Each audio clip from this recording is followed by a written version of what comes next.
welcome you all to The Gateway.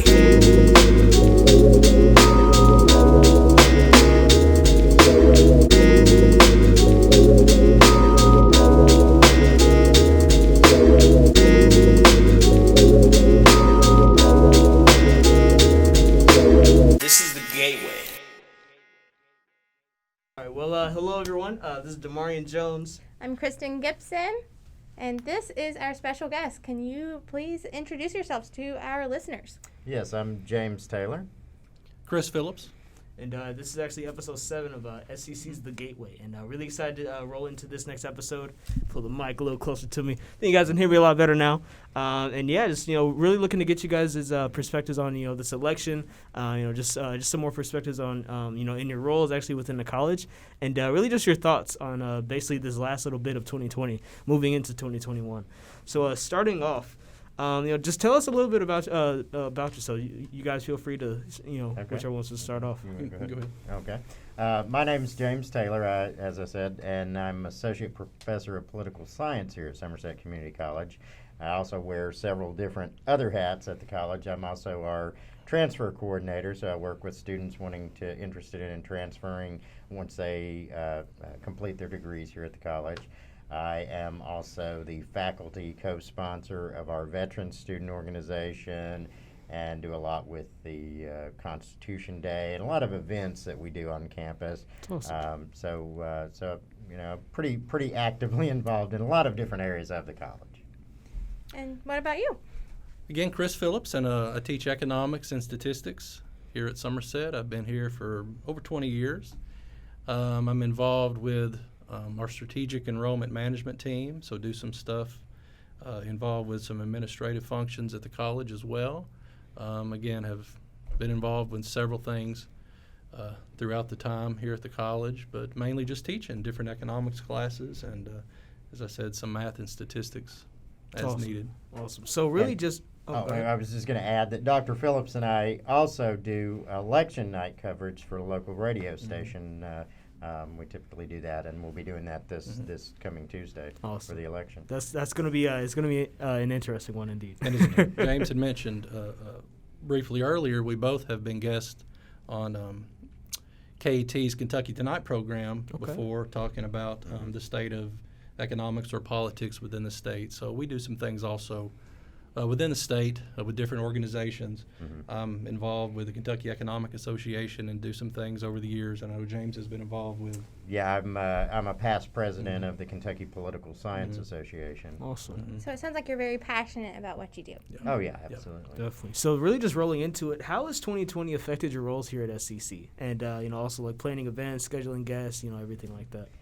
Well, I think it's really challenged us to rethink the way that we do things because it would have been easy with the COVID situation to say, okay, well, we're just going to cancel all the events that we usually do, and that would have been the easy way out. But I personally think that these events are very important to get not only students, but staff and faculty and even community members engaged and involved.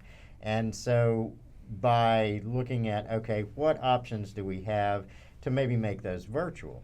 And so we've been working with our Teaching and Learning Center, the TLC, that has been planning some events as well. And so we've been partnering with them, and Dr. Deanna Proctor, who is over that, she has a background in IT. And so she has been great in helping us make these virtual events happen.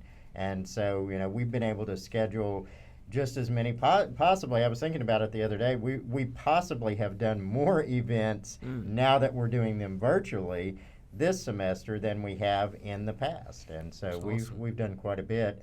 Even, some events that are a little bit trickier, where you have panel discussions and things like that, it gets a little trickier, and obviously you're going to have technical difficulties that arise. But I think it really has challenged us to look at that and say, okay, how can we do this? And we've been lucky because the technology was already there before COVID hit. If you look back at the probably the closest equivalent pandemic that we've ever experienced back in the early 1900s. People didn't have the same type of technology, and so they were left with a lot fewer choices on how to engage with each other and connect with each other. And I think it's been really great that we've been able to do that through this, but it does have its challenges. What does the student turnout look like to those online events comparatively to previous years? Honestly, with some of the events, I think we've actually had more student turnout to these than some of the events we've done in the past. And I think part of it is it adds more flexibility for the students to be able to be there and access and attend those events virtually, as opposed to, especially situations because we've got a lot of students that have kids at home and things like that. And so it does allow them a little more flexibility to still do that. Whereas in the past, if they had to go in person, they would have to get a babysitter or something like that, and so they wouldn't be as likely to attend. Two events that's coming up here at SCC is Veterans Day and the Common Read Panel. Can you tell us a little bit about that? Okay, yeah, and Veterans Day, as I said, I'm a faculty co-sponsor of the Somerset Community College Student Veterans Organization, and with the Veterans Day, we pretty much always kind of sponsor that, and I'm usually in charge of putting that together. Now, typically in the past, what we've done is we've had two separate events. We have one here at the Somerset campus, and then usually one at the London campus, at the Laurel campus as well. For this year, what we're doing is we're just doing one combined virtual event, and we're still actually waiting for for absolute confirmation on our guest speakers. So I'm not going to mention who that's going to be, but it's a really important speaker that's going to come if we get the confirmation on it. They're going to come and talk about how COVID-19 has affected veterans and some of the opportunities that are out there to help veterans through that. But regardless of whether we have that guest speaker, we're still going to, in a virtual way, conduct some of the same types of veterans recognition and honor ceremonies as we've done in the past. We'll do a virtual roll call, which is basically going through a list of as many students, staff, faculty that we can have the information on to honor that they have served, to recognize that they have served and honor that service. That's awesome. As well as we've reached out to faculty, staff, and students who may not have served themselves but have close family members that have served. And so we're gonna try to get as much of that on that roll call list as well, because I think it's important. As a veteran myself, I served in the U.S. Army. I know for a fact that my family served as well. My wife and kids, they went through it at maybe not the exact same thing I was going through, but a family serves as well, and so I think it's important to recognize that and to honor that as well. So we're going to do that, and of course we're still going to have some of the general things that you do with a Veterans Day event, which involves we're going to have a video as opposed to a live performance of the Star Spangled Banner. We're going to still do the POW MIA table, just again virtually in a little bit different way than we've done in the past, but it's still going to have all of the same basic elements that we would normally have for that event. I appreciate your service, most definitely. Oh, thank you. Chris, some of your thoughts? Well, back on COVID, I was just sitting there thinking that in January, because I'd been following this since late December, I was real adamant about in my classes to students that something big potentially is coming. And I know in our division, I've been sort of teased once we got back that I was telling everybody we were going to shut down and all this was coming. So everybody said, "Oh my gosh, how did you know this was going to happen?" And I said, "Well, if you just watch the events that were transpiring, you could kind of see the dominoes falling to what was coming with COVID, especially into February." Yes. And then once we actually pulled the trigger and everything got shut down, I think we were all just sort of stunned. Yeah. So the college really handled the COVID crisis, I think, as well as could possibly be handled given the situation. And we were all ready in terms of faculty, to move completely online via Blackboard the way that we did. So things were pretty much in place to go in that direction, given that we might have to shut down. And even this semester, if things were to happen, and we all know things are getting bad again, things are starting really to pick up, and if there was some sort of an order or a decision to shut back down, I think that the college is really ready to meet that challenge going forward, and we just don't know what's going to happen. And you said you kind of almost predicted by what you viewed at the beginning in December and January about the pandemic. Right. So what do you think could happen in the last part of 2020? Oh, now a lot of it's tied up, we know, in politics, so there's not really a political will to do it. The problem is there may be a medical will to do it. So we kind of see these two things really clashing.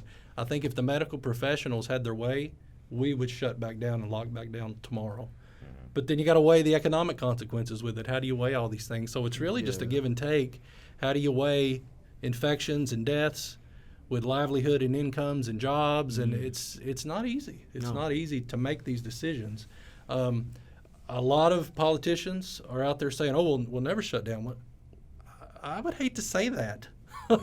What if we get 200,000, 300,000, 400,000 cases a day, and you get 2,000, 3,000, 4,000, 5,000 people dying a day? Yeah. Well, Lives I promise you, are we would shut back down if that was to happen. So I hate some of these predictions about we're never going to do this or we're always going to do this, because we don't know what's coming in a week, 2 weeks, a month. Right. So we just kind of have to play the game as we see it, out there in the world. But it's obviously a terrible situation. The whole thing is really just a disaster from head to toe. And one problem with it is we don't have any experience going through this stuff. James mentioned that we definitely have not had anything like this for 100 years. So nobody alive knows how to handle a pandemic. Even the medical professionals, we kind of know, but you don't really know till you go through it. So I don't really want to fault anybody or any individual, because it's just difficult. Yeah. It's just a really, really tough thing to go through, and we just sort of have to feel our way. I talked to some of the media back in the spring right when this happened, and I made the comment, and I think it's still the right comment, that we have to think about picking up the pieces later. We just have to think about saving people now, and I still kind of hold to that.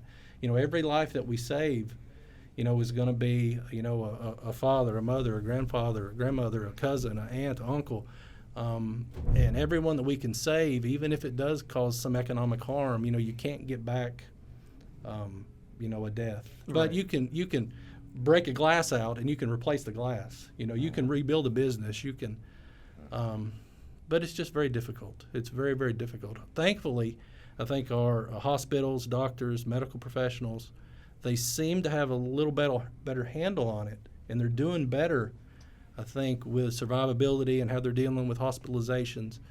But clearly this is not where we want it to be when this all started in March. Yes. So in conversation of predictions, what are you all's thoughts on this upcoming election? Chris, you want to go? Well, obviously, Spice things up a little bit here. obviously, You got political science and economics, so we get. it's all tied up with COVID, clearly. I mean, that's at the forefront, and this election is front and center. Again, we had these great numbers today that came out on the GDP numbers from the third quarter, 33% growth annualized. But again, that's on the heels of roughly a 32% drop in GDP in the second quarter. Yeah. So we had this massive drop when we did the shutdowns, lockdowns in April, May, and June, and we slowly opened back up, and then we've seen it rebound. But what's that really mean? It's unprecedented. Economists really have never seen anything like this. The politicians, I think, are scrambling to figure out how to deal with it, because we've become so polarized in our politics that perhaps you get one side play into one side of the argument, election-wise and COVID-wise, and you get the other side play into the other side, and we're sort of talking past each other. Again, just listen to President Trump, former VP Biden. They're saying totally opposite things. If you listen to one and then you listen to the other, you would say, well, they're living in two completely different universes. And it's your politics, really, that's kind of going to tell you who to believe or not to believe. It appears, again, we can talk about this if you want to get into it. It appears today that it looks like Biden's going to win, and maybe win easily. It may not even be close. Now, I say that with a big question mark because 2016 offered us a lot of hesitancy on polling and different things. And again, tomorrow, one of our TLC events, I'm going to have a session on polling in the 2020 election and go through some of that discussion. But again, it's a hard thing to read. We don't know exactly how people are going to react to the COVID in lieu of President Trump and former VP Biden. But it just looks to me, looking, what are we, 5 days out? It looks like that Joe Biden very likely is going to be the next president come January. But well, and I think part of that ties into, as far as the election itself, ties into part of what we were talking about, that the technology was there and the system was in place for us to be able to adapt to COVID, with our events. Well, I think that with the elections too, because right now, we think of, okay, Tuesday is election day. 60 plus million people have already voted at this point. And if you put that into perspective, in 2016, in the 2016 presidential election, only around 122 million total votes were cast. Yes. So we're already at around or possibly above the 50% mark of the number of votes that were cast in 2016. So because the system itself was in place to allow us to do absentee votings, to do early voting, I think that has really been a very, and I try to stay away from the word positive when referencing anything to do with COVID, but it's been a good effect of that we've been able to actually achieve this. This is unprecedented, having that many people early voting or absentee voting. Now the question is, does that mean that we're going to have unprecedented or record turnout overall for the election? Or is that just simply a function of we'll probably still end up with the 122 million that we got in 2016 or somewhere around that, because you've got the 60 plus million that have already voted, but then you're going to have only about that number show up on Tuesday. We don't know that yet. Now, most people are anticipating that there will be higher voter turnout overall this year than in 2016. But just by looking at those numbers, and that's, as Dr. Phillips talked about with the polling, that goes back to, you have to be careful how you interpret things. Again, in making any type of predictions, you can't be absolute because, there is no crystal ball to see exactly what's going to happen.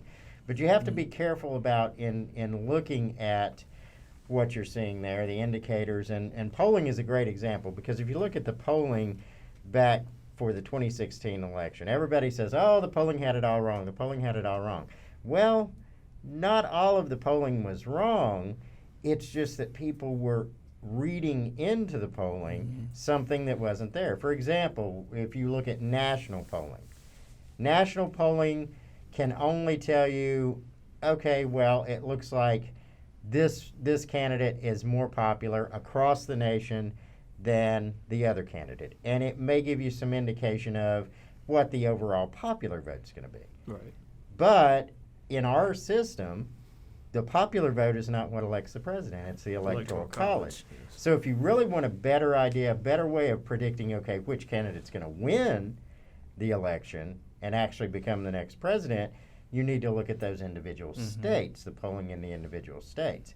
And so when you look at the national popular vote the national popular vote in 2016, that as it actually turned out, and compare that to the national polling leading up to that, it was actually pretty accurate, because it had Hillary Clinton up by about 3 points, and she ended up winning by the popular vote by roughly that. And so you end up with a situation where, yeah, that was accurate, but people were thinking, okay, this is what this means. And so you misinterpret and read too much into it, and it's, and the same thing with the early voting. We look at that and we say, oh my gosh, that's amazing. Imagine how much voter turnout we're going to have overall.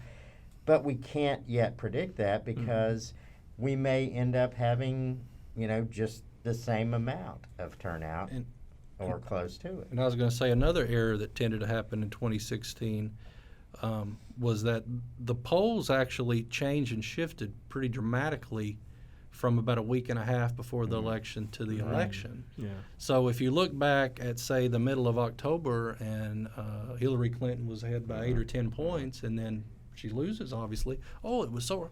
Well, my argument is no. If the election would have been held in the middle of October, she would have won by 8 or 10 points. And what happened was the polls dramatically closed in that last 10 days. There were several reasons.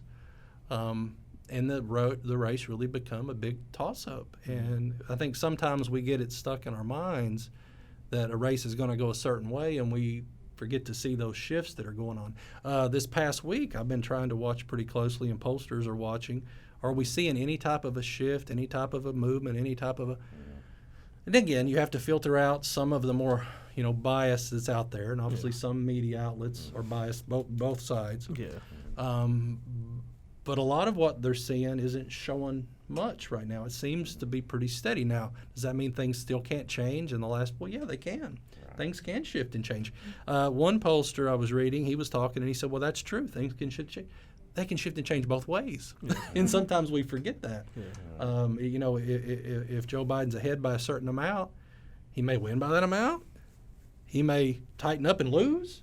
He may win by a way bigger amount than we think. I mean, it's just difficult to know. And that's one of the things about polling that a lot of people, again, in reading too much into what the polling says or means, you have to understand that any polling numbers that you see, that is a snapshot of what voters are thinking at that point in time. And that can change overnight. I always use the example with my classes when we're talking about these types of things, how quickly opinion can change, is if you took a public opinion poll of people on September 10th, 2001, and asked them, what do you think the government's top priority should be? Absolutely. At that point, you have probably gotten answers like the economy, jobs, things along those lines. You ask that exact same group what they thought the federal government's priority should be on September 12th, 2001, it's all going to be about homeland security, fighting terrorism, because you have that major event of the 2001 terrorist attacks that occurred in between those two polls. And that's an extreme example, but it points out the fact that you have to be aware that what you're looking at is just a snapshot of that point in time and the way people and the term that's mentioned a lot in political science is October surprise, which essentially just means is there's some big event that can sway or move the public in one way or another to dramatically change the outcome of the election. It doesn't seem there's much now other than maybe COVID. I mean, can you say that is the October surprise, that it's dramatically increased in terms of the cases and the deaths?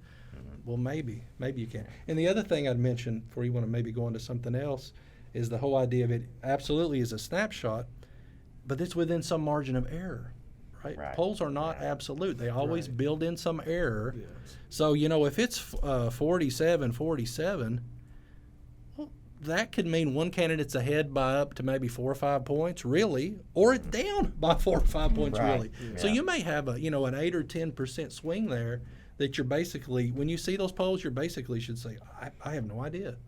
I have no idea who's good. It's a complete tie.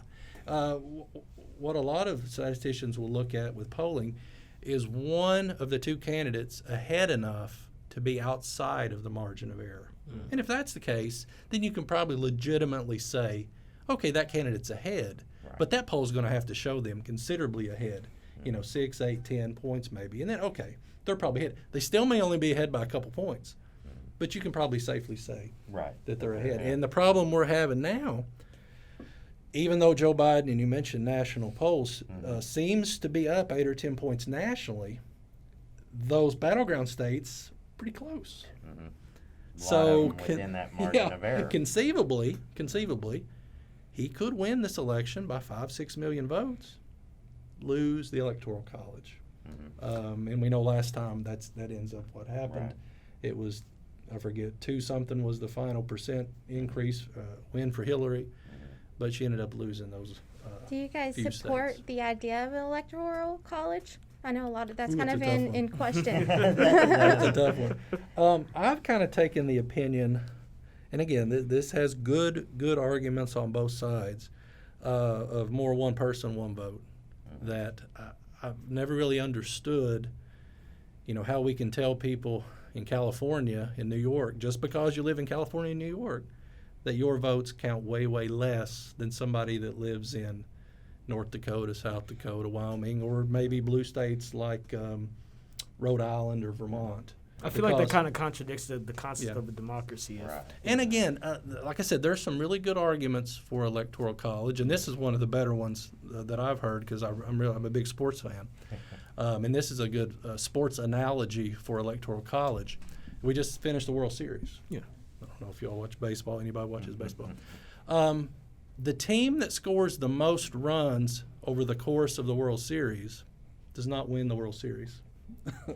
Right. Right? You have to win those individual four games. You have to win the It doesn't matter if you outscored your opponent 35-10. If you lost 4 games, you lost the World Right. Series. Yeah. So that maybe is one way to think about why we have an Electoral College.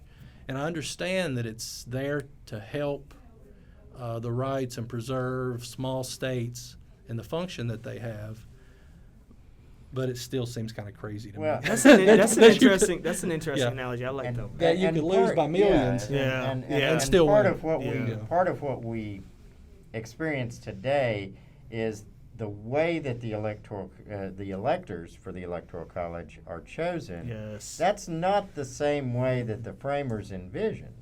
In the Constitution, when they put the Electoral College in place, the idea was that these would be independent, as apolitical as possible, well-informed individuals that would make those decisions.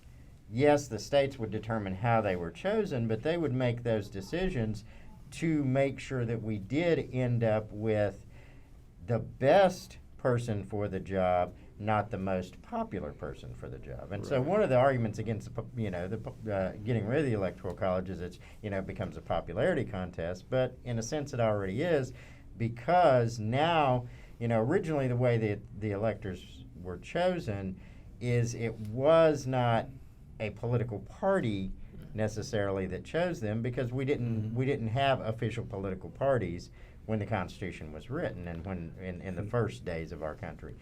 But the way that they're chosen now is it is based upon whichever candidate wins an individual state. So, for example, Kentucky, if the Republican candidate wins Kentucky, that candidate, it's a winner-take-all system. That candidate, no matter whether they win by 50 percentage points, or 30 percentage points, they're just a complete victory, or by half a percentage point, they receive all of the Electoral College votes from Kentucky. And so with the way that system is set up, and by receiving all those Electoral College votes, what that means is that before you have each of the political parties in each state that put forward a slate, what we call a slate of electors. So the Republican Party of Kentucky has 8 electors. Kentucky has 8 Electoral College and votes. The Democrats have 8. And then the Democrats put forth 8, and whichever candidate wins the state, wins the plurality of the votes in the state. It doesn't even have to be a majority.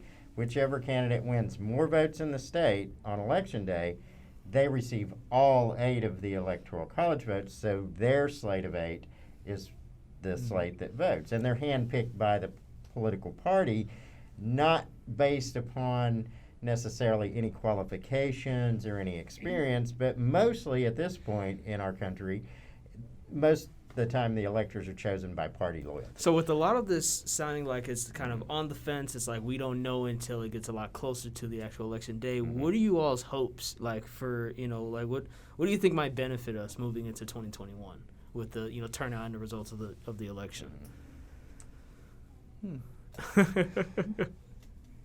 Well, one hope I have, and that's just for the election, is I hope that a lot of the people that are anticipating a large turnout overall, that we already have the large early vote in. I hope we have a large turnout on Tuesday, regardless of who ends up getting those votes. I hope we have a large turnout, because that's been a problem in our country that since World War II.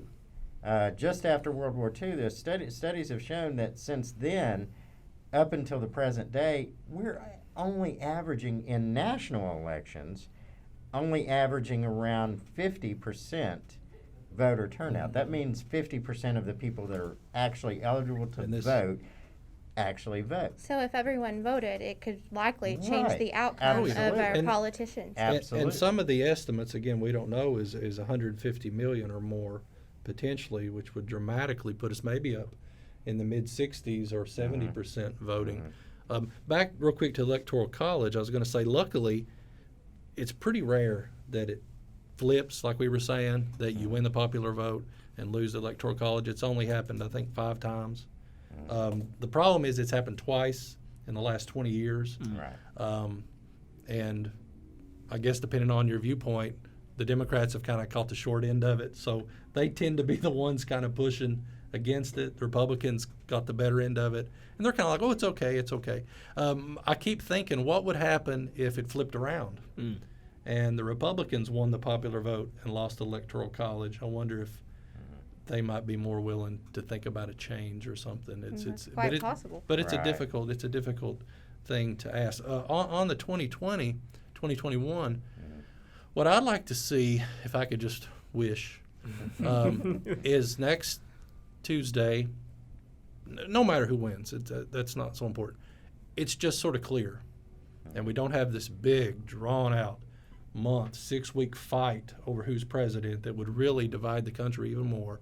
And then the country could really unify, even if it's President Trump reelected or if it's Vice President Biden, that we could really unify and get behind the president for the next 4 years, do everything we can to tackle this virus that's really decimated our way of life these past few months, and get the vaccine out there, beat this thing, and hopefully into next spring and summer get back to some semblance of normalcy would be my hope. As for many others, I feel like. The problem, Absolutely. I- After that. I was going to be pessimistic. The problem is, because our politics are so divided, again, I'm afraid that whichever one's president, the other side is just going to go after them. I'm glad you mentioned and that, just because keep everything just tearing. And it's unfortunately it's both sides. exactly. I don't really think if President Trump's reelected, most of the Democrats are probably not going to be willing to really get behind him, and it's probably not going to work the other way around either. So unfortunately, we just cannot seem to come together and be and kind of push forward for the things that we all want. So, Compared as a country. Go ahead. Okay, so compared to other elections, you said there's a big division in our country right now. How would you say it's compared to other elections? Is this the worst division we've had in our country? So to kind of expound upon that, I was curious on you all's perspectives on like the current like parties, because I think we've heard a lot of like division, a lot of like there's an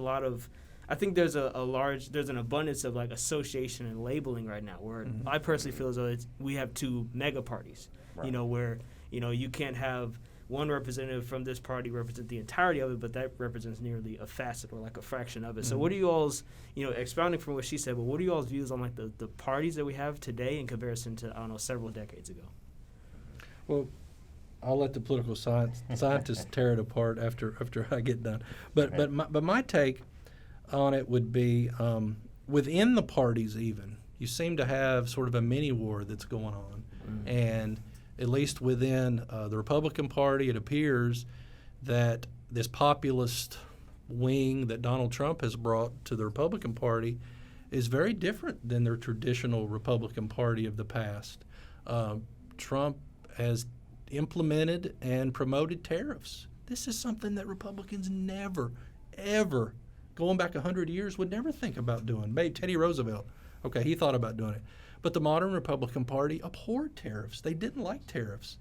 And Trump really brought more of a populist vision into the Republican Party to focus on maybe the average person or the working man, if you want to use that term from the past, and really brought in a lot of disaffected Democrats, independents that feel like that the push for globalization has really sort of alienated them from participation in the modern economy. So there's this big kind of war that I think is going on there, and especially if Donald Trump loses this election, they're going to have to sort that out. They're going to have to figure out what in the world does the Republican Party stand for. Does it stand for free trade? Does it stand for tariffs? Does it stand for minimum wage increases? Minimum wage. I mean, there's all these issues that Donald Trump has, I think, in that sense, been a good thing, brought to the forefront and forced the Republican Party to talk about. On the Democrat side, same thing. There's really this big push for a more progressive agenda by politicians like Bernie Sanders and Elizabeth Warren, and AOC famously has kind of risen in the ranks that really want to push a more progressive agenda of doing things differently than perhaps the Democrat parties wanted to do them in the past. We talk about the New Green Deal, which is really tackling climate change and doing lots and lots of progressive things on the environment that perhaps some in the past didn't want to do. Thinking about raising the minimum wage to $15, which is really a progressive idea that a lot of Democrats would probably maybe not support in the past. Whereas Joe Biden seems to represent sort of that old school, traditional liberal Democrat back from the maybe the 70s and the 80s that's not quite as comfortable embracing some of these more progressive ideas, well, like Medicare for all.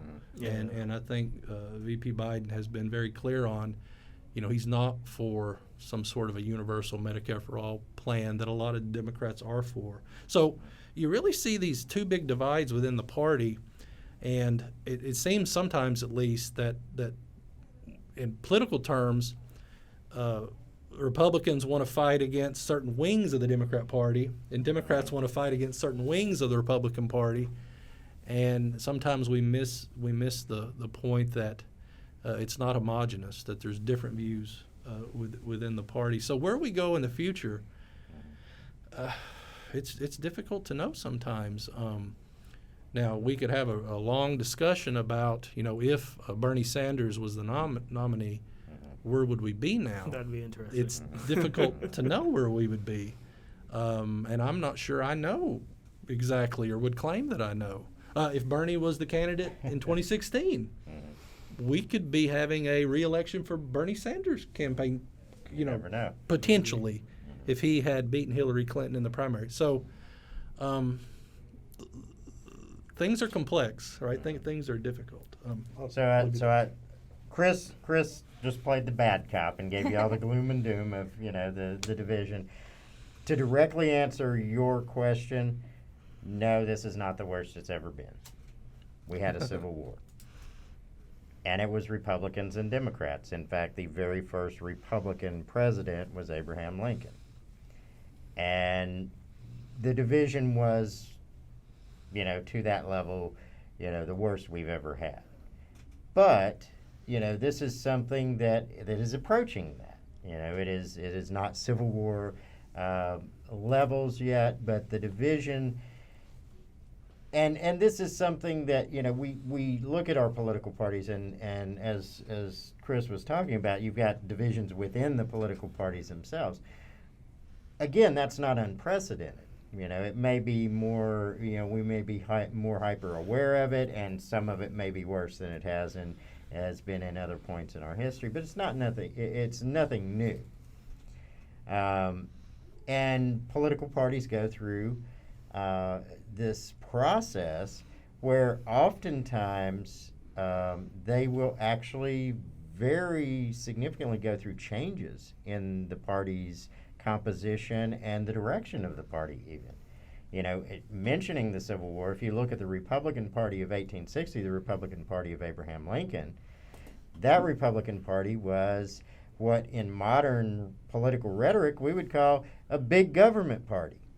And the Democrats were the states' rights party. They were the the Democrats were the ones that were pushing for, the states get to decide whether or not we have slavery. And, if you look at the Democrat and Republican Party today, that's completely opposite. And not saying that the Republican Party wants slavery, but saying that the Republican Party is now more considered the states' rights party, and the Democrats are more considered the big government party. The reality is that those labels get placed on there, and they try to pigeonhole, and say, okay, well, if you're a Democrat, you automatically believe this, or if you're a Republican, you automatically believe that. Well, that's not the case. Right. The way our system is set up, and I like the way you put it, mega parties. Mega parties, yes. The way our system is set up, and has been essentially since we had the Republican and Democrat parties as the two major parties, is that it favors a two-party system where those two parties dominate the system. And again, we even, as political scientists, we refer to it as a two-party system, even though we do have tons of other political parties, third parties, American Socialist Party. We even have the American Prohibition Party. But those two parties dominate the system. It is rare, though it does happen, that an independent or a third-party candidate can win even an office in a state legislature or a governorship, or even talking about in the U.S. Congress. It doesn't happen with the presidency at all. It does happen, and we mentioned Bernie Sanders. Bernie Sanders is actually an independent. Mm-hmm. He ran for the Democratic nomination both in 2016 and 2020 because Bernie Sanders understands that the way the system is set up, if he ran for president as an independent, he really wouldn't have much of a chance of even coming close. No. Mm-hmm. And part of that is because the Democrat and Republican parties are so established that and entrenched. But because of that, each party is so diverse in the makeup of the party. You can have a pro-choice Republican. You can have a pro-gun Democrat. Again, we try to pigeonhole and stereotype these things, but the reality is that each party is so diverse in the way they're made up, the people that make up the parties, and individuals choose to affiliate with Democrat or Republican based on so many different individual reasons that when we look at that, it's no wonder that we do have division within the parties themselves, because you do have so many different ideas, and sometimes that can rise to the level that there is a split. And you may have part of a group of a political party break off and form their own third party.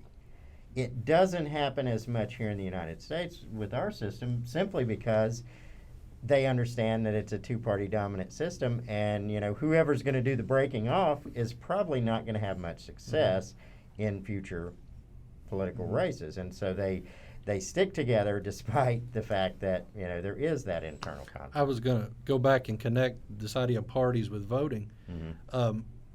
In economics, there's a subfield which actually connects back to political science called public choice theory. Mm-hmm. And it was founded by an economist named Kenneth Arrow, who went on to win the Nobel Prize for an idea he came up with on voting preference. And it was the whole idea of looking at voting in terms of asking the question of how do you aggregate, in our case, potentially 150 million votes. Mm-hmm. How do you really decide what 150 million people want to do? Right. I mean, it's very, very difficult. And if you have two candidates for office, it makes that at least a little bit easier. It's still not really an efficient way to do things, and it turns out that majority rule voting not the great way to do things. It's just we don't have a better way to do it. Right. So in a sense, it's the least worst way to do things. Yes. If you want to think of it that way. There's still lots of problems with it. Oh, yeah. But if you go down the list and say, well, we could do it this way, this way, this way, they're probably even, less of an ideal choice than majority rule voting. So when you look at adding in other candidates, a third party, a fourth party, you really get into some real messes if you add in multiple candidates, because what happens is you allow people to get elected to represent 100% of the people with potentially 45%, 40%, 30%, 20%. Where would you draw the line?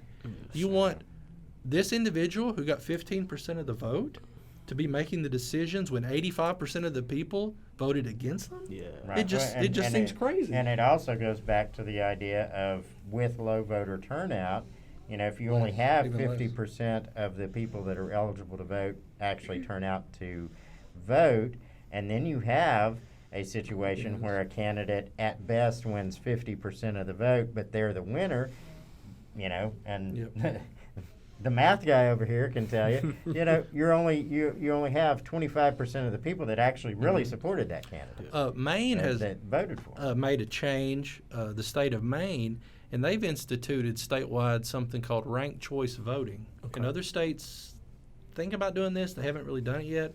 Their idea is you have people select a list of preferences for candidates on the ballot. Here's my first preference. That's who I want to win. So that's your vote.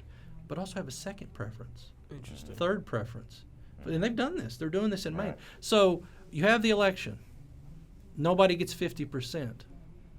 You take the one on the bottom of the list and mark them out, and you reallocate the last one who's now thrown out, reallocate their votes to the next one that they preferred the most. And you do this reallocation process based on individual voter preference until one gets at least 50. That's interesting. And they actually did this in 2018. The Republican won the election. I think it was 2,000 votes or something. Didn't get 50%. Okay.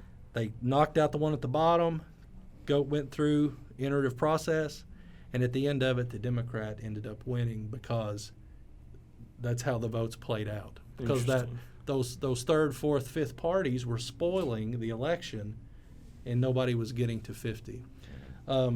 Again, it might be a better way to do things, but then it also requires voters to think a little more because you got to now rank people. It's hard enough to get people just to go vote for one. Right. Imagine, and what if you had 10 people running?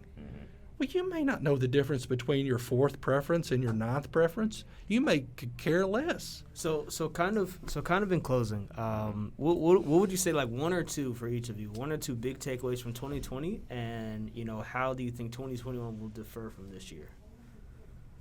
Okay. Go ahead, Chris. Say like one or two, top two. From 2020 and how things are going to move into 2021, well, obviously, COVID is by far and away, if not 2020, probably the most singular biggest event maybe in our life even. I used to think back after 9/11, well, I'll never, ever live to witness anything as monumental and impactful as 9/11. Well, maybe COVID is it. I mean, not to diminish 9/11. I mean, that was tremendous. I mean, hopefully nothing worse. Yeah, Right, but think right. about it in this respect. 3,000 deaths. Yes. It's horrible. We know that. 228,000 deaths. Right. And that number is going to go up. And it doesn't matter who's president. That number is going to go to 250, to 260, to who knows where it's going to go. Well, and people that lived through the Great Depression thought, nothing worse is ever going to happen, and then World War II. We experienced those things. Yeah. So that, and probably the political division for my second one. There is so much, and this is back to what we were saying a little bit earlier. What I'm really seeing in terms of the political division, unlike anything that I can remember, you probably would have to go back to the 1860s. There may have been a little bit of this in the 50s maybe. But the idea that your political opponent is your enemy and that there's a real hatred if you for somebody who simply opposes you politically. Right. We I mean, don't you just see it in the community Yeah. every day. You Yeah. bring up an idea Yeah. that isn't the same as some other Right. person's, and then therefore you're automatically in an argument, whether it's on social Right. media or they're calling out names. It's tremendous. I think people are treating it like bad sports, like like the Right. hatred Well, that some people have for, like, right. say, Republicans is kind of like how badly people hate the Patriots. So Right. Yeah.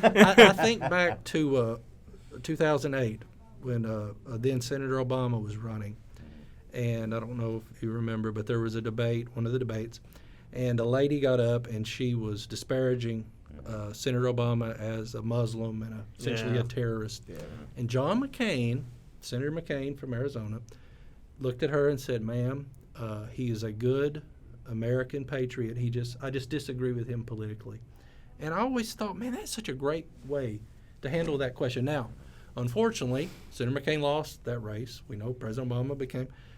So he wasn't rewarded in the sense of winning the election, Senator McCain, but he really showed, I think, what it should be like, I would hope, to be an American politician and to be a patriot and a citizen.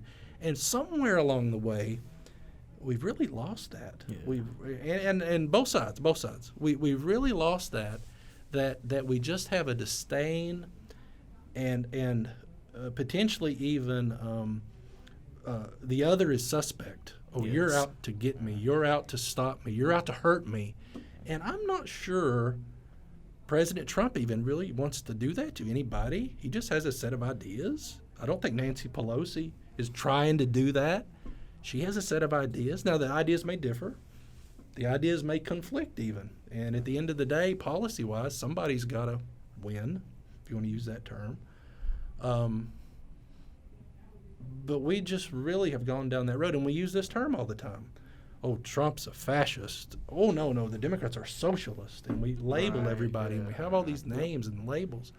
And if I could really wish for 2020, and I said this earlier, if we could kind of get rid of that and really come back to being one people. We can still disagree. We can still argue. but be united. Yeah. Right. I mean, we can still want to win elections for our preferred candidate, but have some, semblance of, what it means to be a united America. So hopefully we can get there. And I know I've sort of made the pledge that I want to kind of do better at that myself, because everybody has preferences, and you have people you like or don't like. But maybe we can all get there. Yeah. Well, and I think politically, in thinking about 2020, one of the things that has become so prevalent, and it ties directly into this division, is the fact that, and I think Chris mentioned it earlier when talking about the two candidates, talking about President Trump and former Vice President Biden, that it's almost like they live in two realities. Well, that is actually essentially what we're looking at, because of the bubbles of information that people have segregated themselves into. That so many people only want to hear information or news or anything about something if it already aligns with what they're thinking. Yes. And that's on both sides. And that has, I think, more than anything else, has led to a lot of that division, is the segregation of people into these thought bubbles, to where, for all intents and purposes, they are living in two different realities, where, one thinks the facts are this, or that this is true, and others think, oh no, this is true, and the two don't meet. And I think that, with mention of Senator McCain, back at the point where you had more of a collegial atmosphere in Congress and across the board, people, just average people, were much nicer to each other. Even if you disagreed politically, you might get into a heated argument about, which candidate's going to do a better job, but then go and have a beer together. Yeah. And even members of Congress used to do that over policy issues. Well, now, because we've divided so much into those bubbles, it really makes you feel this sense of separation from the person, into thinking, oh, they're the other, they're the enemy. And that is actually, you can tie that concept into so many different issues, not just in our history, but that we face in the present, in that people are not willing to think about the experience of the other person. I mean, you talk about, the issues we have with police violence against African Americans. You will have somebody say, oh, well, it's this way, without ever considering what the other person experiences. When people say, oh, well, I defend the police no matter what, well, the reality is that, there can be bad policemen, there can be bad soldiers, there can be, bad anything.